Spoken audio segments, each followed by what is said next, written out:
메시지 성경 갈라디아서 제1장. 나 바울과 이곳에 있는 믿음의 동료들은 갈라디아에 있는 여러 교회에 문안합니다. 내가 이렇게 편지를 보낼 수 있는 권한은 사람들의 합의나 윗사람들의 임명에서 온 것이 아닙니다. 그것은 메시아 예수와 그분을 죽은 자들 가운데서 살리신 아버지 하나님께 직접 받은 것입니다. 나는 하나님께로부터 임명받은 사람입니다. 그러므로 나는 다음과 같은 말로 여러분에게 문안합니다. 은혜와 평화가 여러분에게 있기를 바랍니다. 우리는 이 말이 무엇을 의미하는지 잘 압니다. 예수 그리스도께서 우리 죄를 대속하기 위해 자기 몸을 제물로 바치시고 우리가 사는 이 악한 세상에서 우리를 건져주셨기 때문입니다. 우리 모두가 이 구원을 경험하는 것, 그것이 바로 하나님의 계획입니다. 하나님께 영광이 영원 무궁토록 있기를 바랍니다. 참으로 그렇게 되기를. 나는 여러분의 변덕이 믿기지 않습니다. 그리스도의 은혜로 여러분을 불러주신 그들을 그렇게도 쉽게 배반하고 다른 메시지를 받아들이다니요. 여러분도 알다시피 그것은 사소한 차이 정도가 아닙니다. 그것은 완전히 다른 메시지, 이질적인 메시지라고 할 수도 없는 것, 하나님에 관한 거짓말이기 때문입니다. 이처럼 여러분 사이에서 동요를 일으키는 자들이 그리스도의 메시지를 왜곡하고 있습니다. 단도직입적으로 말하겠습니다. 우리 가운데 어떤 사람이 심지어 하늘에서 온 천사일지라도 우리가 처음 전한 메시지와 다른 것을 전한다면 그는 저주를 받아 마땅합니다. 전에 말씀드렸고 이제 다시 말씀드리지만 아무리 유명하고 자격이 대단한 사람이라도 여러분이 처음 받은 메시지와 다른 것을 전하는 사람이 있다면 그는 저주를 받아 마땅합니다. 내가 이처럼 강경하게 말하는 것이 사람들을 조종하려는 것이겠습니까? 혹은 하나님의 환심을 사려는 것이겠습니까? 아니면 대중의 박수를 얻으려는 것이겠습니까? 대중의 인기를 얻는 것이 아니라 목표라면 나는 그리스도의 종이 되려고 애쓰지 않을 것입니다. 이것을 알아야 합니다. 친구 여러분, 아주 단호하게 말씀드립니다. 내가 여러분에게 전한 이 위대한 메시지는 그저 인간의 낙관론이 아닙니다. 그것은 내가 전통으로 물려받은 것도 아니고 어떤 학파로부터 배운 것도 아닙니다. 나는 그것을 하나님께로부터 직접 받았습니다. 나는 그 메시지를 예수 그리스도께로부터 직접 받았습니다. 여러분은 내가 전에 유대인의 방식대로 살 때 어떻게 행동했었는지 이야기를 들었을 것입니다. 그 당시 나는 하나님의 교회를 박해하는 일에 전력을 다했습니다. 나는 하나님의 교회를 철저히 파괴하려고 했습니다. 내 조상의 전통을 지키는 일에 어찌나 열성을 다했던지 그 면에서 나는 내 동료들보다 훨씬 앞서 있었습니다. 그러나 그때에도 하나님은 나를 향해 계획을 가지고 계셨습니다. 내가 아직 모태에 있을 때 그분은 너그럽게도 나를 택하시고 불러주셨습니다. 그분은 내게 개입하시고 자기 아들을 나타내 보이셔서 나로 하여금 기쁜 마음으로 그 아들을 이방인들에게 알리게 하셨습니다. 나는 부르심을 받자마자 내 주위의 누구와도 상의하지 않고 나보다 먼저 사도가 된 사람들과 의논하러 예루살렘으로 올라가지도 않고 곧장 아라비아로 갔습니다. 그리고 얼마 후 다마스쿠스로 되돌아갔고 3년 후에 베드로와 함께 내가 전하는 이야기를 서로 비교해 보려고 예루살렘으로 올라갔습니다. 내가 예루살렘에 머문 기간은 고작 보름 정도였으나 거기서 지낸 시간은 정말 대단했습니다. 나는 우리 주님의 동생 야고보만 만났을 뿐 다른 사도들은 구경도 못했습니다. 내가 여러분에게 하는 이 말은 절대로 거짓말이 아닙니다. 그 후에 나는 시리아와 길리기아에서 사역을 시작했습니다. 그렇게 시간을 보내며 활동한 뒤에도 나는 유대에 있는 그리스도의 교회들의 얼굴이 알려지지 않았습니다. 그저 전에 우리를 박해하던 사람이 이제는 자기가 없애버리려던 그 메시지를 전하고 있다는 소문만 떠돌 뿐이었습니다. 그들이 나에 대해 보인 반응은 나로 인해 하나님을 알아보고 그분을 경배한 것이었습니다. 제2장. 첫 번째 방문이 있고 14년이 지나서 바나바와 나는 디도를 데리고 예루살렘으로 올라갔습니다. 내가 예루살렘으로 간 것은 내가 계시받은 것을 그들에게 분명히 설명하기 위해서였습니다. 그때 나는 이방인들에게 무엇을 전했는지 그들에게 정확하게 설명했고 교회에서 존경받는 지도자들에게도 따로 설명했습니다. 그것은 우리의 일이 유대인과 이방인 사이의 관계 문제로 인해 오명을 얻게 되거나 공공연한 쟁점이 되는 것을 막기 위해서였습니다. 그렇지 않으면 자칫 여러 해에 걸쳐 이루어진 나의 활동이 훼손되고 현재 진행되고 있는 나의 사역이 위험에 처할 수도 있기 때문이었습니다. 유대인이 아닌 디도가 할례를 강요받지 않았다는 사실에 유념하십시오. 우리가 협의하고 있는 중에 그리스도인인 척하는 첩자들이 침투한 일이 있었습니다. 그들은 참된 그리스도인들이 어떤 자유를 누리는지 엿보려고 슬그머니 끼어든 자들이었습니다. 그들의 저희는 우리를 꿰어 자신들의 종으로 삼으려는 것이었습니다. 그러나 우리는 그들을 거들떠보지도 않았습니다. 여러분을 위해 메시지의 진리를 지키기로 결심했기 때문이었습니다. 교회 안에서 중요 인사로 여겨지는 사람들이 어떤 평판을 받든 나는 아무 상관이 없습니다. 하나님은 사람의 겉모습에 감동하지 않으시며 나 또한 그러합니다. 그 지도자들은 내가 줄곧 전한 메시지에 어떤 것도 덧붙이지 못했습니다. 하나님께서 베드로가 유대인에게 전한 것과 똑같은 메시지를 내게 맡겨주셔서 이방인들에게 전하게 하셨다는 사실이 조만간 드러났습니다. 교회의 기둥인 야고보와 베드로와 요한은 하나님께서 나를 부르셨음을 알고서 나와 바나바에게 손을 내밀어 악수하고 우리에게는 이방인들을 상대로 하는 사역을 맡기고 자신들은 계속해서 유대인들에게 나아가기로 했습니다. 그들이 우리에게 한 가지 당부한 것은 가난한 사람들을 기억해달라는 것이었습니다. 그것은 내가 이미 열심히 하고 있던 일이었습니다. 그 후에 베드로가 안디옥에 왔을 때 나는 그와 정면으로 맞선 적이 있습니다. 그가 분명하게 잘못한 일이 있었기 때문입니다. 이야기는 이렇습니다. 베드로는 야고보가 보낸 몇몇 사람들이 오기 전만 해도 식사 때마다 이방인들과 함께 식사를 했습니다. 그러나 예루살렘에서 보수적인 사람들이 오자 그는 슬그머니 뒤로 물러가 할 수 있는 한 이방인 동료들과 거리를 두었습니다. 그는 할례라는 옛 방식을 강요해 온 유대 보수파를 두려워했던 것입니다. 안타깝게도 안디옥 교회에 있던 나머지 유대인들도 그런 위선에 동조했고 바나바까지도 그런 수작에 휩쓸리고 말았습니다. 나는 그들이 메시지를 따라 한결같이 바른 길을 걷지 않는 것을 보고 그들 모두가 보는 앞에서 베드로에게 이렇게 말했습니다.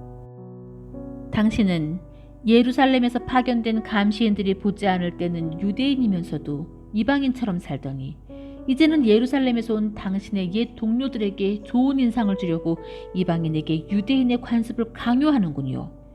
도대체 무슨 권한으로 그렇게 하는 것입니까?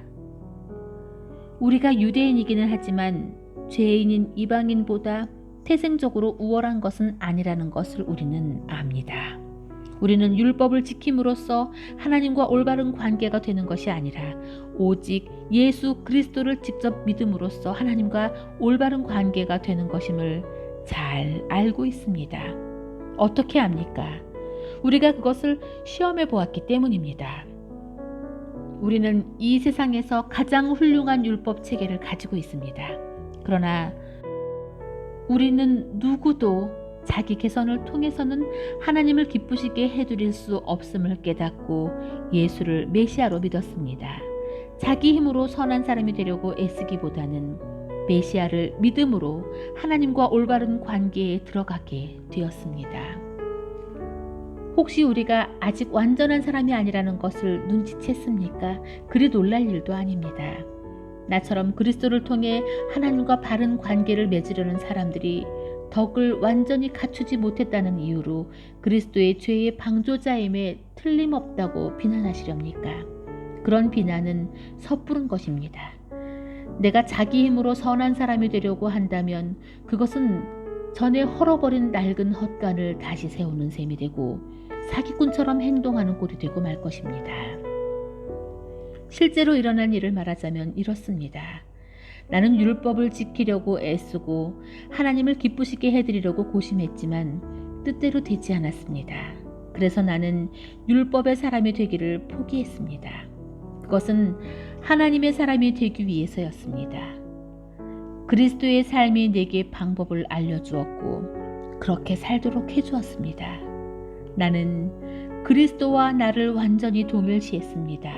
정말로 나는 그리스도와 함께 십자가에 못 박혔습니다.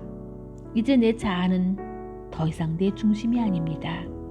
나는 더 이상 여러분에게 의롭게 보이거나 여러분에게서 좋은 평판을 얻고 싶은 마음이 없습니다. 나는 더 이상 하나님께 좋은 평가를 얻어야 한다는 강박관념이 없습니다. 그리스도께서 내 안에 살고 계십니다. 여러분이 보는 내 삶이 나의 것이 아니라 나를 사랑하시고 나를 위해 자기 목숨을 내어주신 하나님의 아들을 믿는 믿음으로 살아가는 삶입니다. 나는 이 삶을 저버리지 않을 것입니다. 내가 율법을 준수하거나 사람을 기쁘게 하는 종교로 되돌아간다면 그것은 하나님과의 관계에서 인격적으로 누리는 자유를 송두리째 포기하는 일이 되지 않겠습니까? 나는 그렇게 하지 않을 것입니다. 나는 하나님의 은혜를 거부하지 않을 것입니다. 하나님과의 생생한 관계가 율법을 지킴으로 이루어지는 것이라면 그리스도는 헛되이 죽으신 것이 됩니다. 제3장 정신 나간 갈라디아 사람들이여, 누가 여러분을 홀렸습니까? 여러분은 분별력을 잃었습니까? 십자가에 달리신 예수를 삶의 중심에 놓지 않고 있음이 분명하니 여러분은 제정신이 아닌 것이 틀림없습니다. 십자가에 달리신 그분의 모습이 여러분의 눈에 선할 텐데 어찌 그럴 수 있습니까? 여러분에게 한 가지 묻겠습니다. 여러분의 새 삶이 어떻게 시작되었습니까? 하나님을 기쁘시게 해드리기 위해 죽도록 노력함으로써 시작되었습니까? 아니면 여러분이 받은 하나님의 메시지에 응답함으로써 시작되었습니까? 여러분은 이 어리석은 짓을 계속 하렵니까? 정신 나간 사람만이 하나님께서 시작하신 일을 자신의 힘으로 성취할 수 있다고 생각합니다. 여러분은 그 일을 시작할 만큼 슬기롭거나 강하지도 못하면서 어찌 그 일을 성취할 수 있다고 생각하십니까? 여러분이 그토록 고통스러운 학습 과정을 거친 것이 다 허사였다는 말입니까? 아직 완전히 허사가 되어버린 것은 아닙니다만 계속 이런 식이라면 분명 허사가 되고 말 것입니다. 대답해 보십시오. 하나님께서 여러분에게 자신의 임재, 곧 성령을 아낌없이 주셔서 여러분 스스로는 결코 할 수 없는 일을 하게 하신 것이 여러분의 부단한 도덕적 열심 때문입니까? 아니면 여러분 안에서 그 모든 일을 행하시는 그분을 믿어서입니까? 이 모든 일이 여러분에게서 일어난 것은 아브라함의 경우와 같지 않습니까? 그는 하나님을 믿었고 그 믿음의 행위가 하나님과 올바른 관계를 유지하는 삶으로 변화된 것입니다. 율법을 신뢰하는 사람들이 아니라 그리스도를 신뢰하는 사람들이야말로 아브라함처럼 믿음의 자녀인 것이 분명하지 않습니까?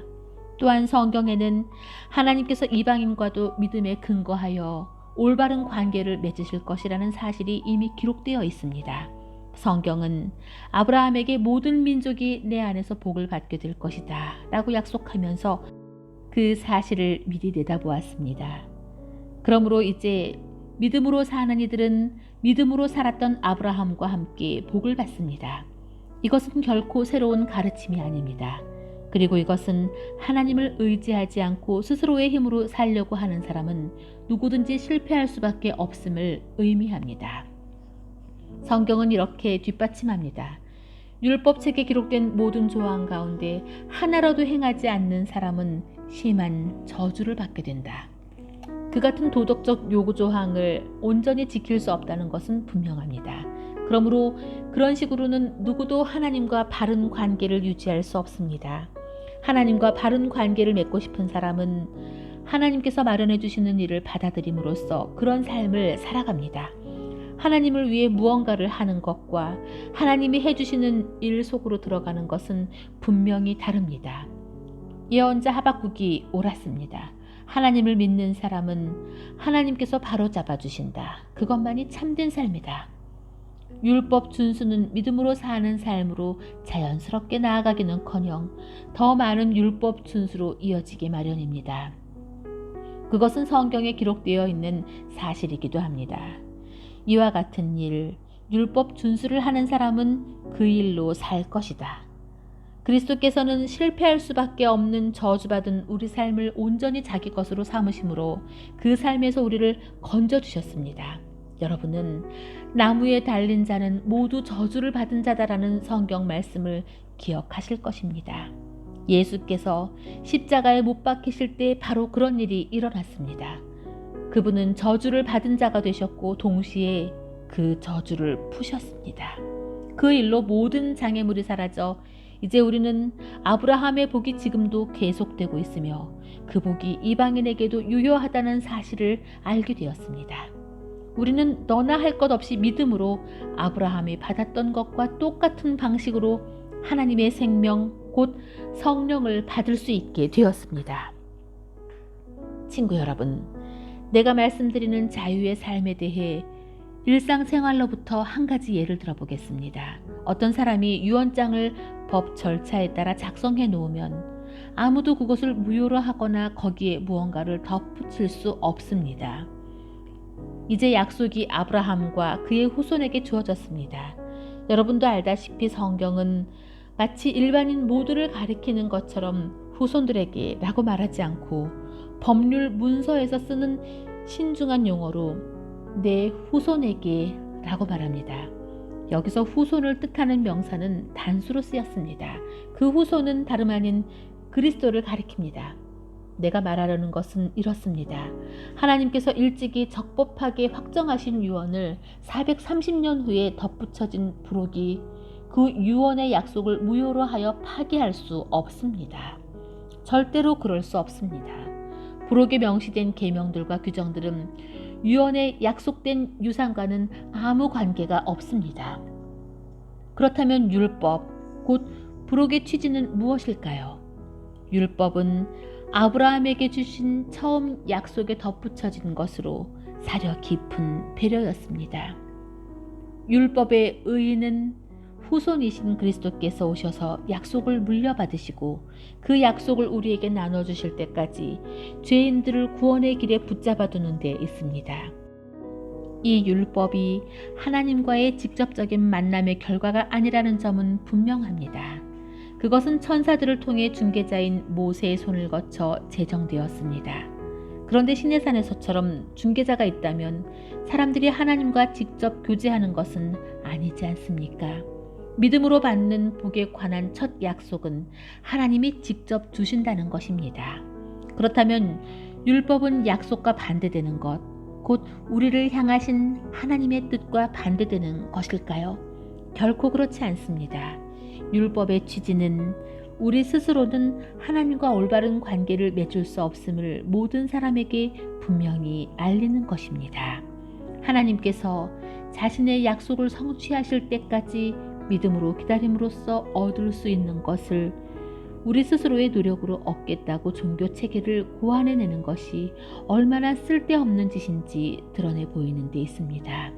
율법을 준수해서 우리 안에 생명을 창조할 능력이 있었다면 우리는 벌써 생명을 얻고도 남았을 것입니다.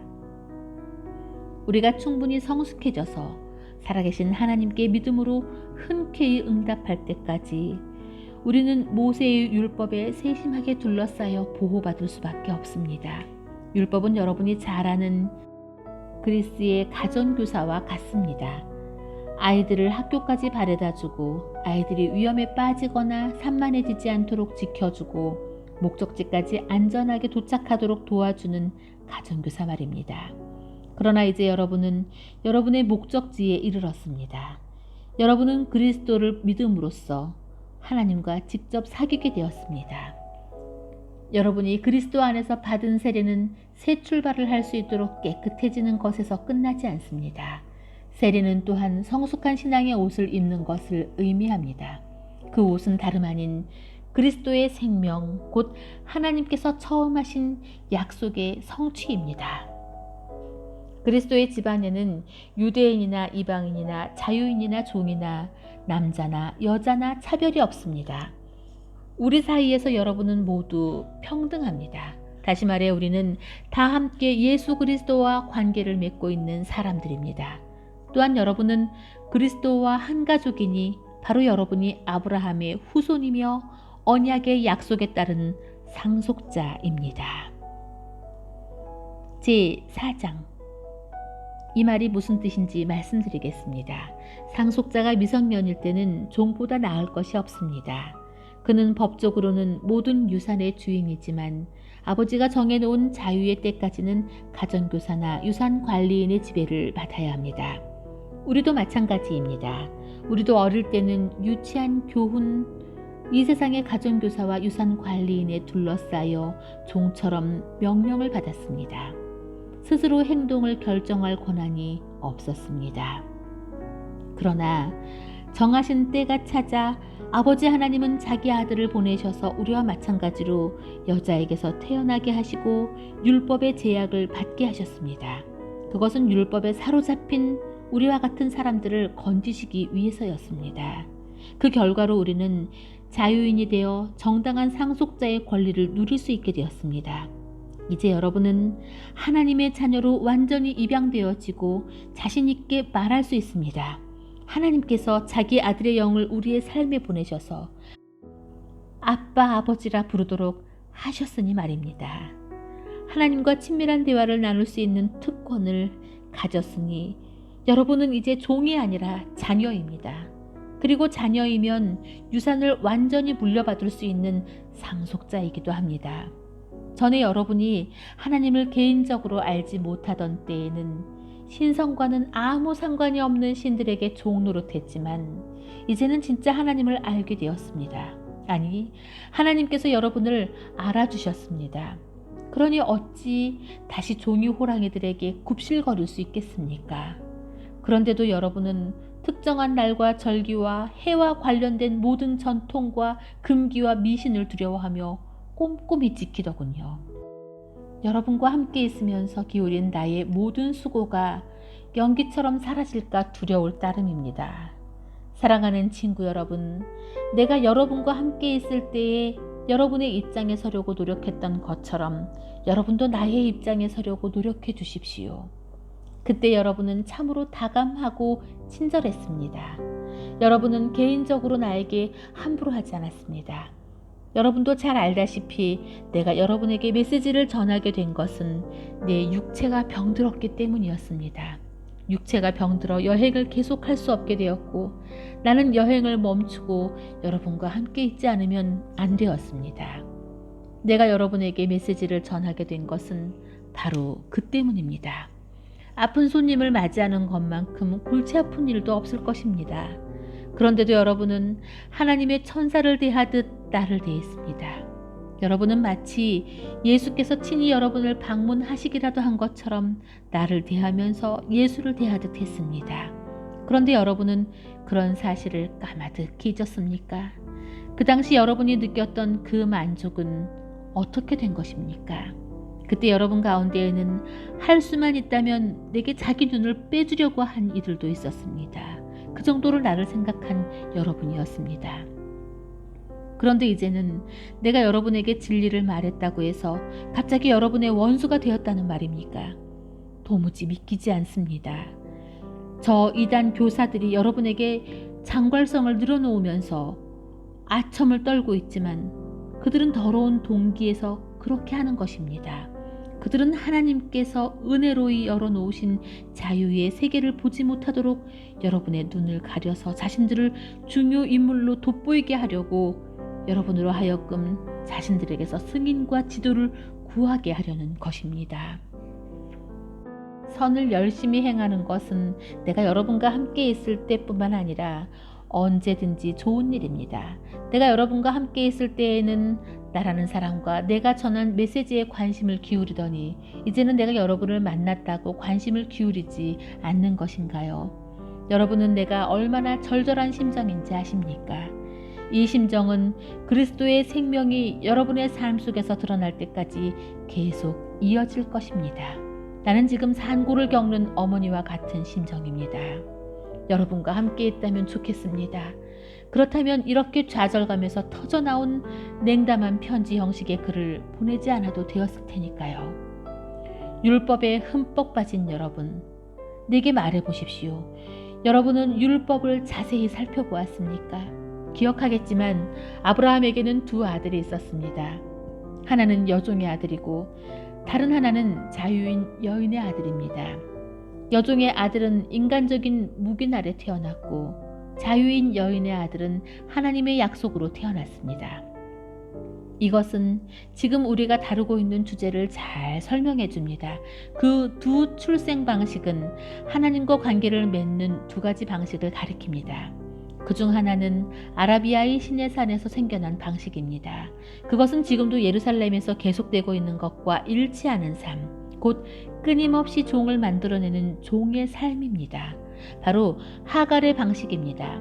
반면에 우리 눈에 보이지 않는 예루살렘, 곧 자유로운 예루살렘이 있는데 그 예루살렘이 바로 우리의 어머니입니다. 이는 다름 아닌 사라의 방식입니다. 이사야가 기록한 것을 기억해 보십시오. 즐거워하여라, 아이를 낳지 못하는 여인아.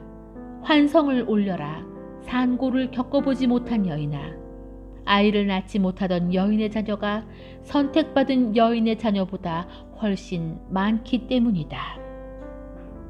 친구 여러분, 여러분은 이삭과 같은 약속의 자녀라는 것이 분명하지 않습니까? 하갈과 사라의 시대에는 부정한 묵인 아래 태어난 아이 이스마엘이 신실한 약속으로 성령의 능력으로 태어난 아이 이삭을 괴롭혔습니다. 여러분이 지금 예루살렘 출신의 이단자들에게 괴롭힘을 받는 것은 바로 그런 일이 되풀이되라는 점이 분명하지 않습니까? 우리가 어찌해야 하는지 성경은 이렇게 말하고 있습니다. 여종과 그 아들을 내쫓아라. 종의 아들은 자유인 아들과 함께 상속을 받을 수 없기 때문이다. 그렇다면 분명하지 않습니까? 우리는 여종의 자녀가 아니라 자유인 여인의 자녀입니다. 제5장 그리스도께서 우리를 해방시켜 자유로운 삶을 살게 해주셨습니다. 그러니 굳게 서십시오. 그 누구도 다시 여러분에게 종의 명예를 씌우지 못하게 하십시오. 나는 단호하게 말씀드립니다. 여러분 가운데 누군가가 할례를 받고 여타의 율법 체계에 굴복하는 순간 그리스도께서 애써 쟁취하신 자유라는 선물은 사라지고 맙니다. 거듭해서 경고합니다.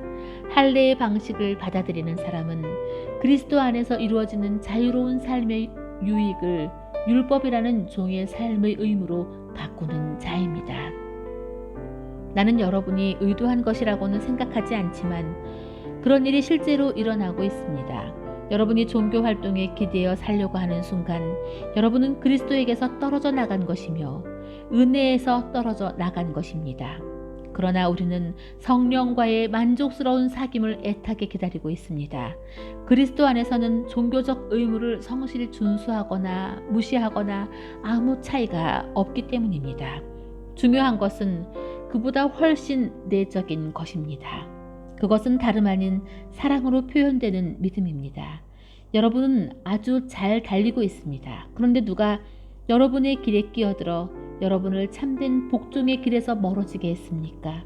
그러한 탈선은 애초에 여러분을 경주로 불러주신 분께로부터 온 것이 아닙니다. 이 말을 그저 한 귀로 듣고 흘려보내지 마십시오. 여러분도 알다시피 약간의 누룩이 순식간에 반죽 전체를 부풀어 오르게 합니다. 주님은 내 마음 깊은 곳에 여러분이 변절하지 않을 것이라는 확신을 주셨습니다. 그러나 누구든지 여러분을 흔드는 자는 하나님의 심판을 받게 될 것입니다. 내가 다마스쿠스 길에 들어서기 전에 그랬듯이 지금도 계속해서 할례의 방식을 전하고 있다는 소문은 터무니없는 것입니다. 만일 그렇다면 내가 왜 지금도 박해를 받겠습니까? 내가 그 낡은 메시지를 전하면서 이따금 십자가를 언급한다면 아무도 기분 상하지 않을 것입니다. 그처럼 물에 물탄 듯한 메시지는 아무도 상관하지 않습니다. 할례에 집착하여 여러분을 선동하는 자들은 아예 끝까지 가서 거세하는 편이 좋겠습니다. 하나님께서 여러분을 자유로운 삶으로 부르셨다는 것은 틀림없는 사실입니다. 그러나 여러분은 그 자유를 방탕한 삶을 위한 구실로 삼지 마십시오. 여러분의 자유를 망치지 마십시오. 오히려 여러분의 자유를 사랑 안에서 서로 섬기는 일에 사용하십시오. 그것이야말로 자유가 자라는 길입니다. 우리가 하나님 말씀에 대해 아는 모든 것을 한 문장으로 요약하면 내 자신을 사랑하듯이 다른 사람을 사랑하라는 것입니다. 이것이야말로 참된 자유의 행위입니다. 여러분이 서로 물어뜯고 핥히면 얼마 못 가서 서로가 파멸할 것이니 조심하십시오. 만일 그렇게 된다면 여러분의 값진 자유가 설 자리가 어디에 있겠습니까? 내가 드리는 조언은 이러합니다. 자유롭게 살되 하나님의 영이 이끌고 복돋아 주시는 대로 사십시오. 그러면 여러분은 이기심이라는 욕망에 휘말리지 않게 될 것입니다. 우리 안에는 죄스러운 이기심이 자리하고 있는데 그것은 자유로운 영을 거스릅니다. 자유로운 영혼, 이기심과 양립할 수 없습니다. 그 두 가지 생활 방식은 정반대입니다. 여러분은 그날 기분에 따라서 어떤 때는 이렇게 살고 어떤 때는 저렇게 살 수 없습니다. 성령이 이끄시는 삶을 선택하여 율법이 지배하는 변덕스러운 욕망의 삶에서 빠져나오십시오. 여러분이 항상 자기 마음대로 살려고 할 때 여러분의 삶이 어떻게 될지는 아주 분명합니다. 사랑 없이 되풀이되는 값싼 섹스, 악취를 풍기며 쌓이는 정신과 감정의 쓰레기, 과도하게 집착하지만 기쁨 없는 행복, 껍데기 우상들, 마술쇼 같은 종교, 편집증적 외로움, 살벌한 경쟁, 모든 것을 집어삼키지만 결코 만족할 줄 모르는 욕망, 잔인한 기질, 사랑할 줄도 모르고 사랑받을 줄도 모르는 무력감, 찢겨진 가정과 찢어진 삶, 편협한 마음과 왜곡된 추구, 모든 일을 경쟁자로 여기는 악한 습관, 통제되지도 않고 통제할 수도 없는 중독, 이름뿐인 꼴사나운 공동체 등이 그것입니다. 더 열거할 수도 있지만 그만하겠습니다. 여러분도 알다시피 내가 여러분에게 경고한 것이 이번이 처음은 아닙니다. 여러분이 자신의 자유를 그런 식으로 사용하면 여러분은 하나님 나라를 상속받지 못할 것입니다. 그러나 우리가 하나님의 방법대로 살면 어떤 일이 일어날까요? 과수원의 과일이 풍성히 맺히는 것처럼 하나님께서 우리의 삶에 여러 가지 선물, 다른 사람들에 대한 호의, 풍성한 삶, 고요함 같은 것들을 풍성히 주실 것입니다. 또한 우리는 끝까지 견디는 마음과 긍휼히 여기는 마음과 사물과 사람들 속에 기본적인 거룩함이 스며들어 있다는 확신을 갖게 될 것입니다. 우리는 충성스럽게 헌신하고 우리가 살아가는 방식을 강요하지 않으며 우리의 에너지를 슬기롭게 모으고 관리할 수 있을 것입니다. 율법주의는 이와 같은 삶을 자라게 하는데 아무 도움이 되지 않습니다. 그저 방해만 될 뿐입니다. 그리스도께 속한 사람들에게는 자기 마음대로 사는 삶이나 남들이 필요하다고 말하는 것에 부합뇌동하는 삶이 영원히 끝났습니다. 그들은 그런 삶을 십자가에 못 박았습니다. 이것이 우리가 선택한 삶, 곧 성령의 인도를 받는 삶이니 그 삶을 그저 머릿속 사삭이나 마음속 감정으로 여기지 말고 그 삶에 담긴 뜻을 우리 삶 구석구석에 힘써 적용하십시오. 마치 우리 가운데 누구는 더 낫고 누구는 모자라기라도 한 것처럼 비교하지 말아야 한다는 뜻입니다. 우리에게는 살면서 해야 할 훨씬 흥미로운 일들이 많습니다. 우리는 저마다 하나님의 독특한 작품입니다. 제6장. 친구 여러분, 창조적으로 사십시오. 누군가가 죄에 빠지거든 너그러운 마음으로 그를 잡아주고 여러분 자신을 위해 비판의 말을 아끼십시오. 여러분도 하루가 가기 전에 용서가 필요하게 될지 모르기 때문입니다. 눌린 사람들에게 몸을 굽혀 소문을 내미십시오. 그들의 짐을 나누어 짐으로써 그리스도의 법을 완성하십시오. 자신이 너무 잘나서 그런 일을 할 수 없다고 생각한다면 여러분은 대단한 착각에 빠진 것입니다. 여러분 자신이 어떤 사람이며 여러분에게 맡겨진 일이 무엇인지 조심스럽게 살핀 다음에 그 일에 몰두하십시오. 우쭐대지 마십시오. 남과 비교하지 마십시오. 여러분은 저마다 창조적으로 최선의 삶을 살아야 할 책임이 있습니다. 여러분이 스스로 설 수 있을 만큼 성숙해진 것은 훈련을 받았기 때문인데 여러분은 여러분을 훈련시킨 사람들과 넉넉한 마음으로 삶을 공유해야 합니다. 여러분이 소유한 것이든 경험한 것이든 온갖 좋은 것을 함께 나누어야 합니다. 착각하지 마십시오. 어느 누구도 하나님을 속일 수는 없습니다. 사람은 심은 대로 거두게 마련입니다. 다른 사람의 사정은 아랑곳하지 않고 하나님을 무시하고 이기심을 심는 사람은 잡초를 거둘 것입니다. 그런 사람은 자기만을 위해 살면서 온통 잡초만 키워낼 것입니다. 그러나 하나님께 대한 응답으로 심고 그것을 키우는 일을 하나님의 영에게 맡기는 사람은 참된 삶, 곧 영생이라는 알곡을 거둘 것입니다.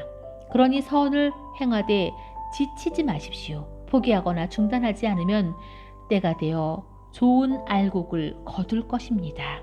그러므로 이제 기회 있을 때마다 모든 사람의 유익을 위해 힘쓰십시오. 믿음의 공동체 안에 있는 가까운 사람들에게부터 그 일을 시작하십시오. 마지막으로 나는 내가 여러분에게 말씀드린 것이 얼마나 중요한지 강조하기 위해 이렇게 굵은 글씨로 손수 씁니다.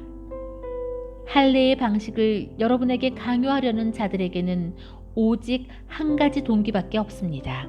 그들은 손쉬운 방법으로 남들 앞에서 좋게 보이게 하려고 할 뿐 믿음으로 살겠다는 용기, 곧 그리스도의 고난과 죽음에 참여할 용기는 없습니다.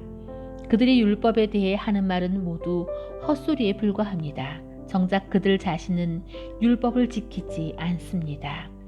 그들은 율법을 준수할 때에는 지극히 자의적으로 취사 선택합니다.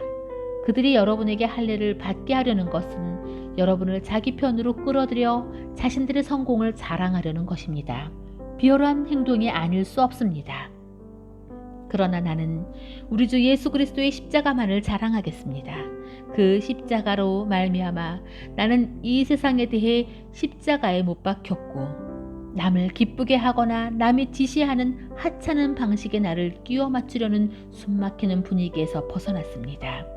여러분은 이 모든 일의 핵심이 무엇인지 알겠습니까? 그것은 할례를 받거나 안 받거나 하는 일과 같이 여러분과 내가 하는 일에 있지 않습니다. 핵심은 하나님께서 지금 하고 계신 일에 있습니다. 그분은 완전히 새로운 것, 곧 자유로운 삶을 창조하고 계십니다.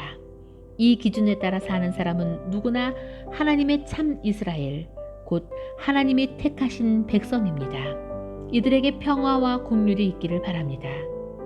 아주 솔직히 말씀드리자면 나는 더 이상 이런 말다툼에 시달리고 싶지 않습니다. 내게는 해야 할 훨씬 중요한 일이 있습니다. 이 믿음으로 진지하게 사는 것입니다. 내 몸에는 예수를 섬기다가 얻은 상처 자국이 있습니다. 친구 여러분, 우리 주 예수 그리스도께서 값없이 주시는 은혜가 여러분 각 사람 깊은 곳에 있기를